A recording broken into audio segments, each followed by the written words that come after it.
my friends, I'm Rick, and this is your seat at the table, and we are talking all things Battletech. You know, in some ways, this could almost be considered a podcast, right? On a personal note, I just want to say thank you guys for your support and the comments you guys send in. I really enjoy those things. I often are reading and responding to some of those in the middle of the night where I'm out on a job.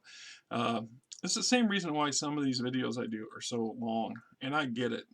A lot of people, I'm the same way. I will click on a video and then listen to the first couple minutes of it, maybe, unless it really trips my trigger. I'll move on to the next thing. But there are times when I really like these long videos. You know, in my case, my job has me, as I've said numerous times, I'm out at all hours of the day and night, depending on my schedule, and sometimes those jobs can be 2 or 3 hours apart. And I might find myself driving across the state in the middle of the night in the dark, and the radio stations are kind of hit and miss, or they're just not doing it for me. And I want to listen to something that I enjoy listening to. So I listen to what few BattleTech related videos out there that have any kind of length to them. But a lot of those are just play shots of a game that's going on, and you can't really watch those. You can listen to them, but you don't get as much if you're not able to watch them. So in some aspects, I actually go back and I listen to my own videos quite a few times, and it's in part because I like the topic, the subject, not because I like listening to my crappy rambling, cutting in and out voice. Obviously, I'm not narcissistic by any means. The but I enjoyed the topic material. Also lets me think of things that I may not have covered or I want to cover in a future video, and maybe something that I could have done better, and so on and so forth. So I enjoy these things, and I enjoy creating them. I enjoy sharing them. I enjoy talking about them, and I most surely enjoy, listening to this type of material. And I kind of wish there were more channels out there that did this kind of stuff. If there, and I'm sure there are. I mean, I have by no means tapped a fraction of how much BattleTech YouTube channels there are out there, but I get I check out what pops up on my queues, and a handful that I've got subscribed to. I mean, I've listened to the Black Pants Legion's material, old Texas stuff, quite a few times. You know, because it's very entertaining. It's also somewhat informative, and so on and so forth. And I'm looking forward to their next installment, and I understand the sheer amount of work and effort that goes into creating one of their videos. Geez, I am nowhere in that league. I'd have to win the lottery to get into that league, because it just isn't going to happen. So right now we've got Frankie. This is Frankie. Frankie wants to say hi. Hi, Frankie. You gonna say hi? Say hi to everybody. Answer for Frankie. He's like, I went off the table. You got on the table. So there's my notes. And anyway, that's Frankie, the shelter cat. I call her that because we got her from a shelter 3 years, going on 3 years ago now, and she's been a real joy to have her out. She's Daddy's kitty, you know. She ain't causing trouble. So anyway, my topic is actually cover a number of things that have been rattling through my brain, and about BattleTech in general. So the working title is 5 things that they've suspended to make your game easier. Because once again, I'm a nuts and bolts sort of person. I really truly enjoy getting down into why things work the way they work, both from a mechanics games perspective and from the world setting, the world building concept that goes with behind the scenes, the things that establish the canon and the rich history and stories of the BattleTech universe. And so we'll look into that. We're going to dig into that. First concept here is Star League standardization. Think about this for just a second. This makes gameplay much more simplistic, or simpler, because everybody, when you talk about I use up autocannon rounds or machine gun rounds or SRMs, it doesn't matter if it's which great house, which mercenary command, whether it's Comstar or the old SLDF or the clans or a periphery bandit or Uncle Texan and his slave kit Slappy out in the sticks. An SRM is an SRM is an SRM. The short range missile doesn't manufacture It doesn't matter what 100 different companies that manufacture it. That SRM ammo will plug and play into any SRM launcher ever made in this Battletech universe. There are no standards of confliction. We see that in our world today. It's much less now than it was 100 years ago, but it still applies.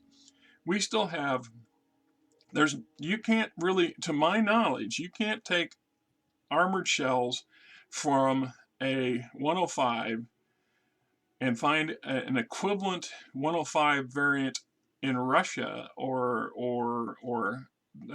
Gambia or Laos and stick it in their artillery piece and fire it and not have a problem or a potential problem. Fact is, all ammunition, all weapon calibers were standardized by, and now grant you, this is not canon. This is my assumption, because I have never found anything that says otherwise. Now, I grant you, and I've said this before, I do not have access to the later generation rule books. They're expensive, they're hard to get now, and I just don't have the funds to go out on a buying jag. And that was one of my issues back in 2002 when I started to drift out of the game industry, game market at that time. I was focusing on some personal issues and some personal projects of my own, but was also a money issue too. It's just becoming more and more expensive. You just can't keep up with the Joneses and not have a family life. You just can't keep up with Joneses, and unless you have a really, really good job that pays damn good money, which I didn't. I have the best paying job I've ever had in my lifetime currently, and I'm grateful to have it. So the later rule books might say otherwise, but it's always been a given that if I can recover an enemy's supplies, part of many early campaign raids, mission objectives were just that: to raid a factory or a warehouse or an enemy's ammo dump or something, to recoup those materials that we need, those expendables we need for our units to continue functioning. Now, you might not care as a player about resource management part of the game, which is fine, but the occasional raid or the occasional capture of enemy resources is still used. It still applies, even if you don't consider just what they're going to do with those supplies. So this same thing continues across the spectrum. We have, you think about it, the same calibers, same sizes, same connections, regardless of the house manufacturer. This applies to weapons and munitions. This also applies to a lot of components and parts. An actuator for a wasp is an actuator for a wasp. That same actuator might actually fit in a dozen other mech designs for various parts. Whether it's a knee actuator or an elbow actuator, we're not getting to the nitty-gritty on there, but we're back to that. If the Compelling Confederation manufactures this thing and House Steiner manufactures this thing, those same calibers, they're being manufactured to previously established Star League standards. That means they're interchangeable. It doesn't matter who manufactured them. Now, or if you want to get into the nitty-gritty of real kind of resource management mindset, the real issue might not be that they're not compatible, but they might be shoddy. Something manufactured in the deep periphery might be a lot less reliable than something made in House Steiner. So if you got same actuator, so the same concept. So if House Steiner manufactured a knee actuator for a wasp, and it was manufactured 95 years ago and stuck into a crate in a warehouse, and then that crate gets shuffled during a conflict to a forward resource supply base, who's then raided by a neighboring house, who then takes this this crated up actuator with them, and it gets stuck in a different warehouse, and then it's in that house, and at some point that actuator gets shipped off to the frontier region of the house, who then gets that shipment gets intercepted by some or some bandits, or you know what I'm saying, some bandit kingdoms forces. They then truck this thing way out into the periphery, and at some point it actually ends up getting stuck into, ideally, a wasp. And that wasp that's in the service of some far peripheral military force might have been manufactured during the golden age of the Star League, or it could be one of the first line production wasps that were made. And yet that same actuator that was produced 300 years later still functions as it's supposed to, and still bolts up to the bolt holes and the nubs and the electronic connectors, etc. So that I would make the assumption again that this also carries over to a lot of basic electronics.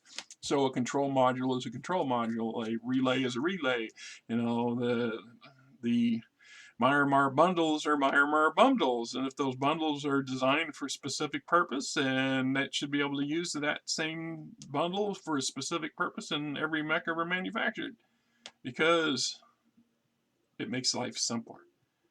All right, just think about that for a minute, because that goes up to the next thing I have that kind of talk about. This is the magic armor. This is something that's so overlooked by most gamers, most players of Battletech, and even a lot of veteran players, because it's just not a question that anybody's ever really cared to go, I wonder. You ever stop for a moment and think just how simplified armor replacement is for Battletech? Your Thunderbolt loses 6 tons of armor in battle, and your pilot pilots it back to the maintenance crews and the tech depot and wherever you guys are, back onto the drop ship where the repairs are being made, and the technicians run out to the stockpile of armor plate and repair that damage, often overnight, sometimes within hours. Because I've run campaigns. There's you talk about mechanics. There are sets of rules that will tell you how long it takes to do certain things. So how long should it take for a mech to be resupplied? How long should it take to get re-armored? So if a mech's lost 20% of its armor, how soon can it be put back into the field? And if your need is to move it quicker than that, then ideally you're not going to get as fully equipped. Perhaps you didn't get a full load of ammunition loaded up. Perhaps you only got your autocannons, but not your LRM missiles. Perhaps you only got about 3 tons of armor slapped on because you'd only had 3 tons of armor in immediate vicinity to do that replacement. Or that 20 tons of armor that your supply sergeant says you have has to be distributed against the entire company of mechs and their damage, so everybody gets something fixed. How long did it take to do that? We don't really go into the nitty-gritty on all that, but there's still some mechanics out there that help factor that stuff. The other consideration is this: just how form-friendly is Battletech armor? An armor plate for a Thunderbolt's chest is the same armor plate that's going to be on the plate needed to resheath the leg of our Wasp. The finger armor that goes on to a Stinger's hand, the same type of armor that's going to be used for a Marauder's foot. You get where I'm going with that? I'm just asking. So what they don't talk about is there some sort of polymer replicator device where we just take block armor and strip off what we need and form press it into the size, shape of the item that we're going to re-armor? I mean, if you look at the video or the picture that's sitting here, we're looking at a pretty heavily damaged machine, and it's sweeping designs and flat surfaces and beveled surfaces and curved surfaces and many, many, many smaller parts that are all armor plated. Everything on this thing has got armor plate on it somehow, somewhere. Everything on the exterior, for the most part, has armor on it. So, how many armor components are we looking at on just this one machine? 50 different types? 500 different types of armor? So, in order to simplify things, they absolutely had to make the armor to be ubiquitous. There has to be the unasked question. Armor is just armor plate. Somehow they have the device or the wherewithal or the savvy to form fit that piece of plate to fit what they need it to fit. Otherwise, it doesn't work. The sheer amount of logistics that would be required to support these things, I mean, it's just unrealistic, especially the repair times. If you look at real world analogs, if you look at real world tanks, how long does it take for a tank to get a damaged armor replaced? Anybody in the service? Anybody did time in the army that was in that area of expertise? Can you actually repair battlefield armor repair on the spot? Can you take that tank out of battle, run it back to a tech depot someplace that's just behind the enemy line, fairly close to the enemy lines, which means they would be potentially under potential threat constantly, where the armorers are going to then strip off the badly damaged stuff and replace the front stuff with brand new stuff that fits specifically to that vehicle type and that particular component on that vehicle type? Or do they have some patch kits where they just kind of fill in the holes or hastily bolt plates over the old stuff just to kind of give it some kind of protection because they're that desperate to get that tank back into action?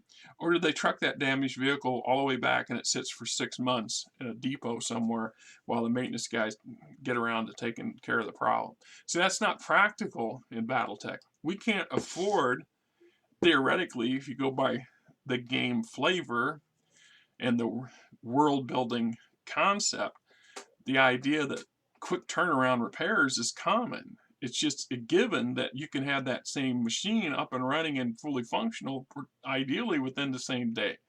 X amount of hours to get it back into service. The question isn't brought up then is X amount of hours plus X amount of armor or X amount of material plus etc. So they suspend that, which is fine. I mean, the system obviously ignoring the obvious. It's the same kind of concept of certain types of materials being magically suitable for everything. And we can't use the first point I had in this video of Starlink standardization as an excuse for it, because that's not going to fly. Once again, like I said, a Stinger and a Wasp, while both light 20-ton mechs, both bipedal with arms and legs and many actuators, etc. The armor on the exterior of both machines are just slightly divergent enough that they require the exact size and shape of component to be replaced. So if you lose your arm or the armor on your arm of your mech and your Wasp and your Stinger, you're not going to likely swap them out to make one or the other. Although in story, it's not unheard of where we cannibalize stuff from one machine to make it work on another machine. And this would go for armor too. So either there's some technological devices that never made it into the equipment books, and there's probably good reason for it. I mean, it's just part of that fully mobile mech repair facility that we talk about all the time that has the ability to flash, heat, and remold armor to fit whatever it needs to fit. That would also imply that device has a database of all the potential components and locations. We have hundreds and hundreds of mech designs by this point. Hundreds and hundreds of them. That would be tens of thousands or hundreds of thousands of individual armor components it just would not function. The game system would not be able to cope with that. So we suspend our belief. We do not buy into how that works, or we buy into the illusion that it just is and just gets fixed, because that's the way we deal with things in this game. So our next one would be never-ending change in the political and powers that guarantee perpetual conflict. In order for Battletech as the game, the Battletech universe to function well for us and to be entertaining, conflict has to be never-ending. Peace is never really an option. And it's more in depth than just saying the 5 things you won't find in Battletech. Well, you won't find peace. Well, that's true. Peace comes and goes in small batches. But the real basic tenet of Battletech and MechWarrior is how drastic changes in the makeup of the inner sphere seem to occur every X amount of years, or every generation.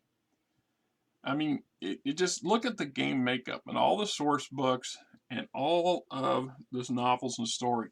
This is what fuels the game, keeps it interesting, keeps it fun, keeps it consistent too. We're going to have this conflict, and then the next conflict, and then the next conflict. So we see the end of the third succession war. We see the 4th succession war. We then see the War of 3039. Then we see the clan invasion. And then we see the FedCon Civil War, and so on and so forth, and so on and so forth, and so on and so forth. And we're always in conflict because we're always trying to achieve something that's somehow going to better the next thing. Or somehow we need to be either defending our ideals and beliefs against the next guy's ideals and beliefs, or we're going to make that, or we're going to force them to kowtow down to our ideals and beliefs. Then there's that second layer of this never-ending change in political powers that guarantee the perpetual conflict of Battletech. There are always some noble or person of power that makes the assumption that they and only they can do better and or should be rightfully in charge. We're back to that full circle a little bit when I talk about how the convoluted Byzantine political system that makes up pretty much every entity in the Battletech universe. I don't care if it's the clans, it's the great houses, some periphery minor power, some periphery backwater nowhere planet, some nowhere inner sphere planet. On the local level, on the planetary level, on the system level, on the regional level, there's always somebody that thinks they can do better. In their mind, they know they can do better, and everybody else has got it wrong, or somehow they've been cheated out of their right to be the ruler. Somehow, it was a big lie. Somehow, they just weren't given what they think they were entitled to have. So they set out to figure out a way to do this. Let's just start out and have conflict. We were going to, and some people will do it blatant, outright combat. I will physically invade your turf to get what I want, or to enforce my will. Others will be a lot more slick and sly about it. They will manipulate, and they will, it's all part and parcel of what makes our game function the way it is. It's the reason we have never-ending conflict of all sizes and scales, and justification to keep right on rolling with what we do. It's never going to change. Even at the height of the golden era of the Star League. It says that in canon, in lore, one of the first things they do is start a reunification where they basically start a war. Let's get everybody together and we'll all live in harmony and peace and harmony, and everybody will benefit from this. And then a handful of those on the outside say, no, we're happy with where we're at. We came here to get away from you guys in the first place, so you just do your thing, we'll do our thing. And then so the big so-called do-gooders, the so-called people who, they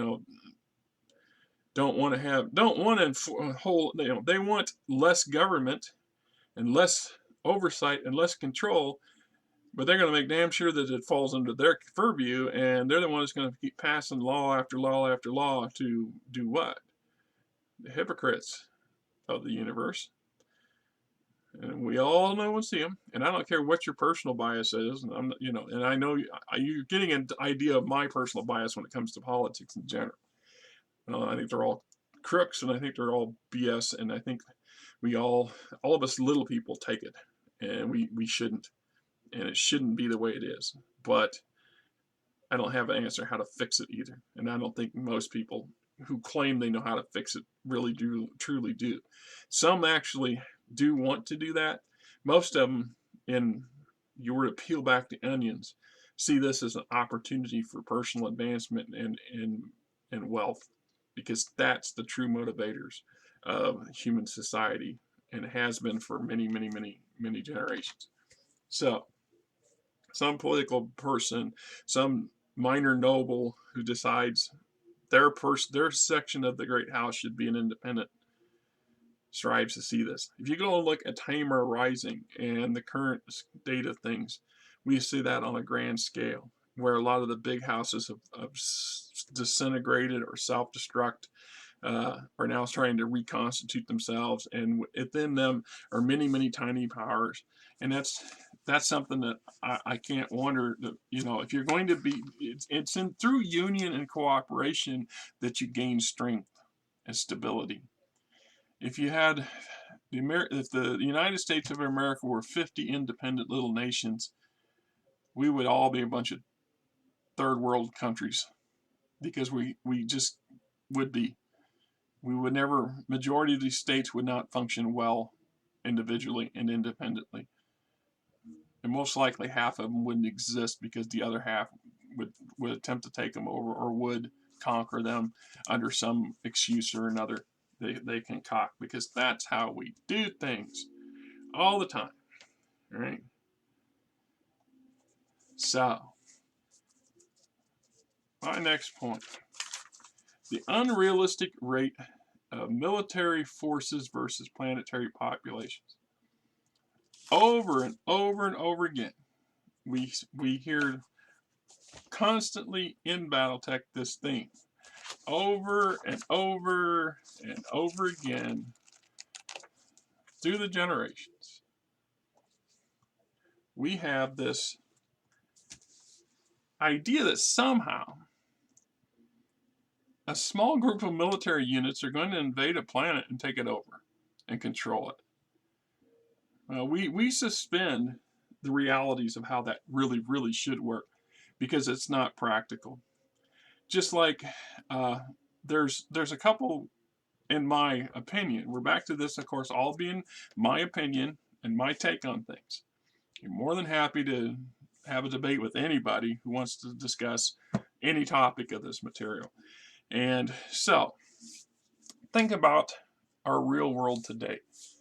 How many millions of troops are under arms in the world today combined?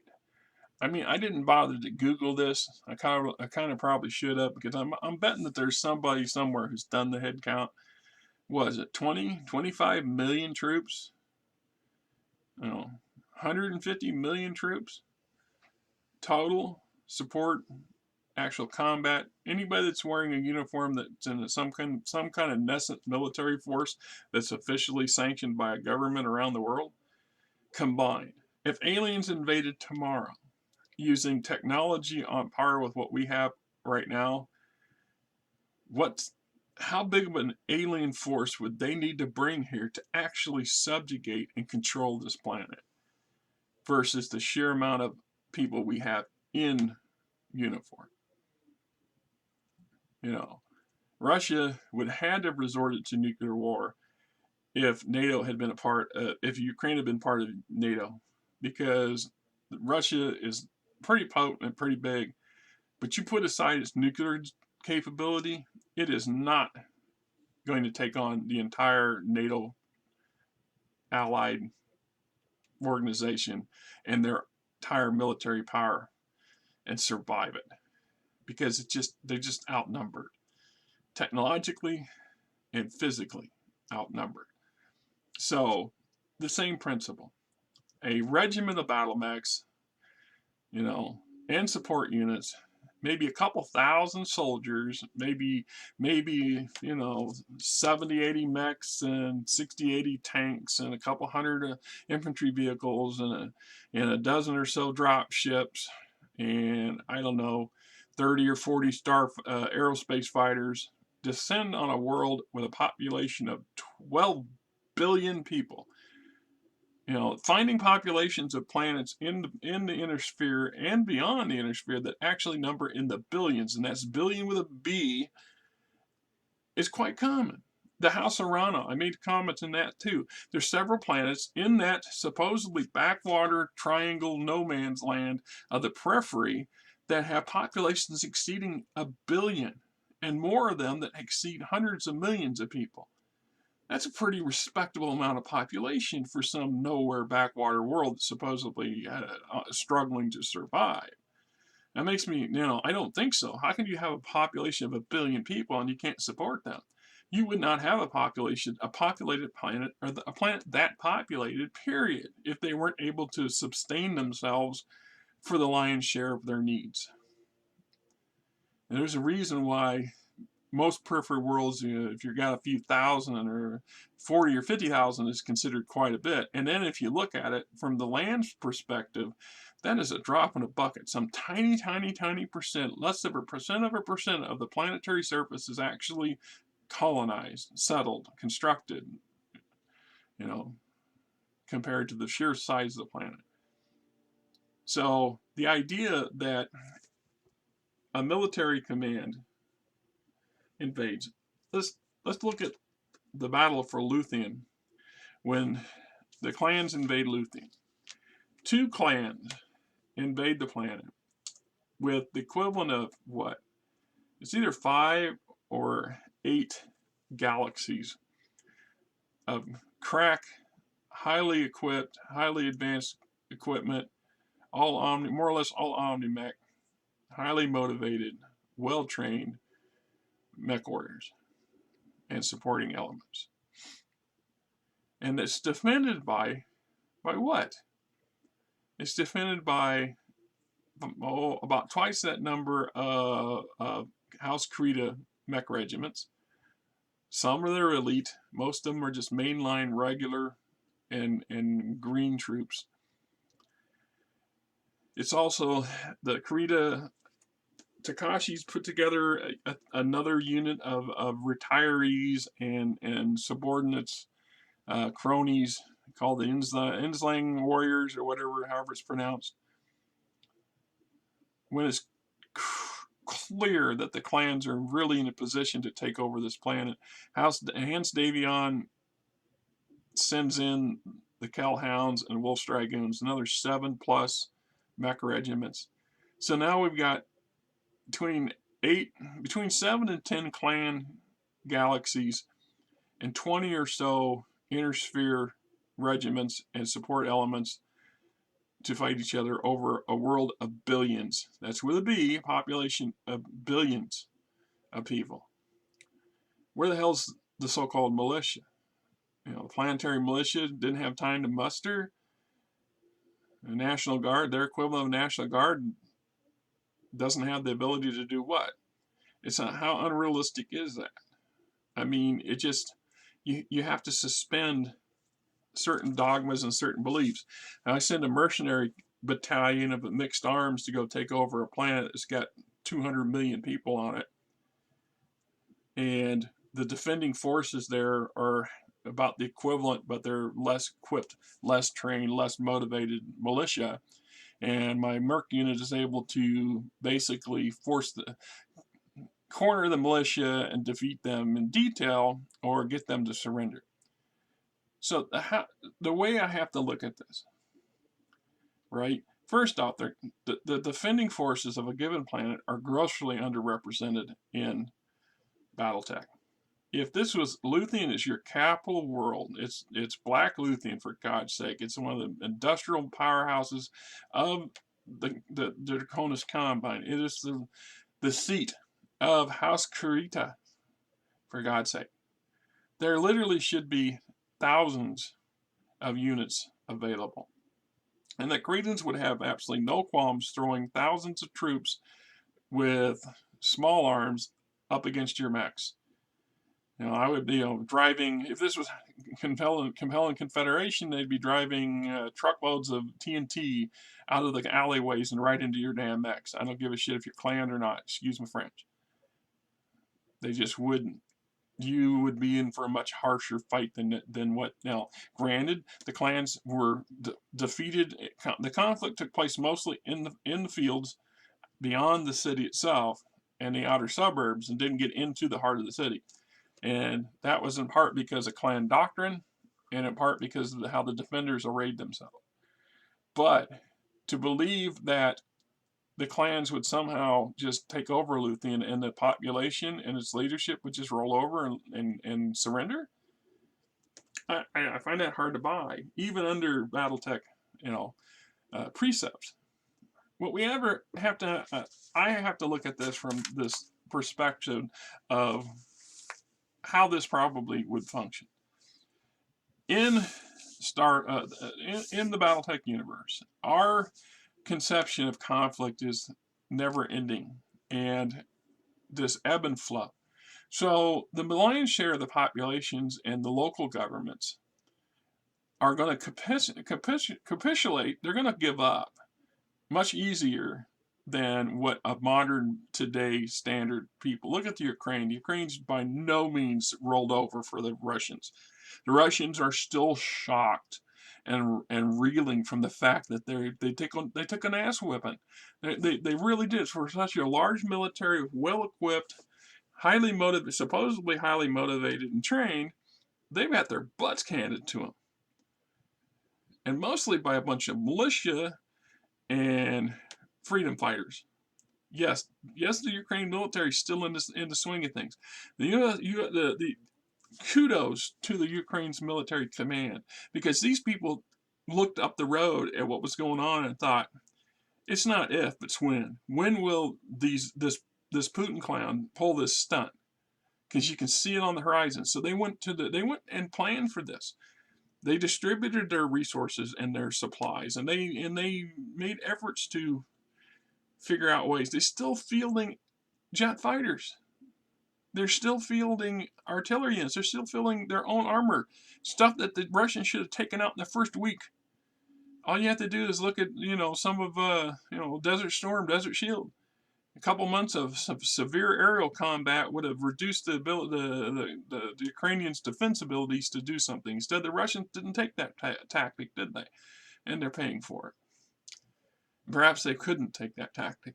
Perhaps they didn't have that kind of overall resources. And it doesn't help, of course, that the Ukrainians are being heavily resupplied with advanced technology by the West. And Putin and his allies have every reason to see that as an act of war as well. By all rights, by all conventions, we are playing with fire over there. So we look at this Battletech. Entire generations for hundreds and hundreds of years have seen nothing but conflict. The lion's share of worlds in the inner sphere, for example, I wouldn't count the periphery, because the periphery is a much more Wild West kind of scenario. But most of the worlds in the inner sphere rarely ever see a change of management. They rarely ever actually see internal or conflict on a grand scale. Fourth Succession War is and the clan invasions are getting into places where a lot of conflict hadn't happened a long time or ever. But there are entire sections of the Federated Sons and House Krita and that have never been seen an enemy force from outside. Internal strife and issues and occasional bandit raids maybe, but actual border conflict, because they're not near enough to the border. That said, there's some kind of convention or understanding that if your token force arrives and bests my token force, then I'm going to capitulate to your leadership, to your rule, on the assumption that sooner or later the other side will come back for us, or this will turn, the winds will turn, and the management will change yet again, because this is how Battletech works. Just something to keep there in the back of your head. And that brings me to my final interesting concept or point about the things that we suspend or that Battletech has made simplified for you and I to keep the game rolling, to keep it fresh, to keep it fun. The never-ending parade of new mech designs. It just seems like new mech designs continue to appear on a regular basis in spite of the well-established conventions of limited research and manufacturing and industrial capacity. At no point since the fall of the Star League and the earliest years of the first Succession War has any of the military, government, house forces been in a position to dominate militarily or industrially speaking. And toward the end of the third Succession War, things have gotten so bad technology-wise that there's almost no innovations, no brand new research and development, let alone construction, mass construction. The earliest one we see the Raven in 3025 as one of the first true new mech designs. And then we see a few other crop up here and there. But then we start seeing this as the popularity of the game continues to grow. As the dynamics of the game as we know it change, we see an influx of new stuff. And this increasingly seems like an inverted pyramid, this increasingly larger percentage of things that are growing and developing. Part of this we can attribute to the resurfacing of the helm, the resurfacing of the helm memory core, which is this crucial stair step, this ladder boost of a magnitude for the inner sphere as a whole. The fact that by the end of the third Succession War, everything's on the decline. It's just inevitable. If the clans hadn't invaded, if the helm memory core had not been recovered, Comstar's vision of might have come true because Comstar was intentionally pushing this and actively going out of their way to actually kill scientists and innovators who were on the bringing the cusp of a new revolution or a resurgence of old stuff. So we can't hardly manufacture the materials to produce the mechs and the tanks and the jump ships that we have now. And then we have this very early in the game, this really important key event takes place. The Grey Death Merc unit is able to recover and then distribute the helm memory core. That's another point that's really important there. That not only did they recover it and they avoided Comstar getting their hands on it or destroying it, but they gave a copy of it to Duke Reichel of the Draconis Combine in part in exchange for a ride off the planet, and in the process made sure that additional copies were made and distributed. So the key major houses eventually all end up with them at some point, a version of this. This is married to another event that takes place before the official beginning of Battletech in 1984, 85, whenever we start to really get going with this stuff, was Hans Davion's early Galter campaign when he is able to acquire a Star League library, an actual physical library full of stuff, and they didn't get all of it. A big chunk of it actually they were not able to recover the entire thing, and part of it was destroyed, which was a shame. They destroyed it. It says it right there that the Federated Sons actually destroyed what they couldn't take with them to prevent the Draconis Combine from getting it, which is it's like cutting your nose off to spite your face. I've made commentary on that in my Culture Campaign book. So these two things together really give. First off, the book collection gives enhance the idea of creating the New Avalon Institute of Science for the NASA's, the first true think tank and mass university designed for research and development of not only Resurgence old Star League tech, but new tech and new procedures completely unknown to man. And he's devoted sending resources into this. He pours a lot of personal resources and Federated Suns resources into this project. Then the Helm memory core is recovered and just gives a big boost to the NASA's program. So now we see this uptick and resurgence. So we have some when I talk about new mech designs, that's not necessarily 100% true. Old mech designs that were sidelined, either because the lack of advanced technology.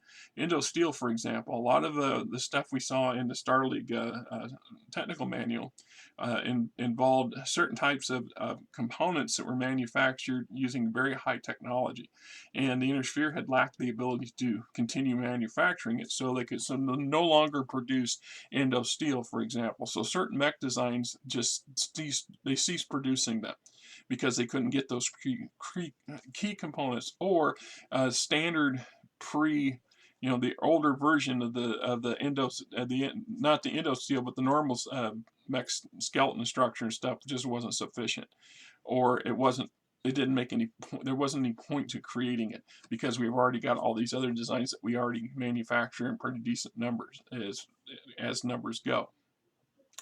So we get this all resurrection, and then we see an uptick, an increase of old designs being resurrected and actually brand new designs. We also see coming out of this era, it gets downplayed a little bit, but if you go to the Draconis Combine, they actually figured out what isn't a new mech at all. It's a cosmetic upgrade of the Banshee and the Charger. Both mech designs that the House Creed have produced in significant numbers, but both kind of dodgy and lacking in significant areas on each side when it comes to mechs. So the Hamato or whatever series, there's like 4 or 5 of these mech designs that have specific goals, and they're based off of the Banshee or the Charger and or both, and then there's a cosmetic change to them, so they physically look like some brand new design. But in reality, they're under the core, under the skin. They're old designs, but revitalized with new technologies and new thinking. So we also see the Wolfhound and the Wolf Trap and a number of other designs come out. We go to Wolf's Dragoons. Wolf Dragoons, through Blackwell Enterprises, introduces things like the Marauder 2, which is a 100-ton version of the Marauder, which is just basically an upgraded, upticked Marauder design with a bit more punch and armor on it. So we see some of this going on too. And it's not till the clans come in and with their OmniMech technology and their predominant Star League era ER weapons, and extended range and pulse and so on, that the Inner Sphere really gets a shock to the butt. And nothing really motivates innovation and R&D than war, the threat of extinction. So we see this real advancement. At this point, we see a whole slew of new mech designs come out. So from a game designer's perspective, this is a great thing because this is now more toys and more items that they can now offer to sell to the customers, to us. And from the fan perspective, we all enjoy seeing the next new thing or to have new toys to add to our arsenals. In reality, if you look at a lot of the newer designs of these extra machines that come out, for the lion's share, they're not all that different from the existing stuff. They're just enough tweaks to make them different, to justify them being special, right? But if you go back to my earliest point at the very beginning of this about everything having standardization, even at this point, it doesn't matter if the Draconis Combine are repurposing Chargers into something much better and much more efficient and much more damaging and deadly. Once House Davion gets their hands on them, well, they can still field them. They can repair them, they can put them back in the field, they can maintain them, and the components are cross references. A gyro for a Banshee is a gyro, and that same gyro probably works for 20 different versions, and not just the damn Banshee. So this is the same standardization in play. And ironically, who are the clans? The clans are descendants of the SLDF. So they still, whether they realize it or not, and whether they're not recognized in canon or not, it's in my opinion that they also are still using the SLDF Star League standardization.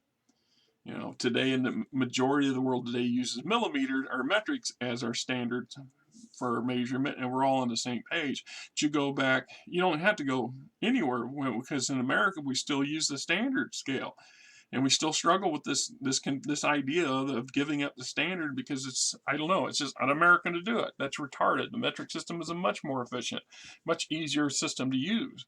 But you go back 200 years, 500 years, how many different systems? Every country, damn near every country, had its own version of weights and measures, its own version of measurement. You go back to World War II, some of the problems that they had, the Germans had when they invaded Russia, or it was to the Russians' advantage that the Germans and their military, their railroad gauges were just enough difference. The Russians' railroads were their rails were placed, I think, 6 inches or 8 inches closer together than what was used in Europe. So in Europe, the same railroad gauge was in France and Germany, the Netherlands and Belgium. They were able to move trains easily from one country to the next.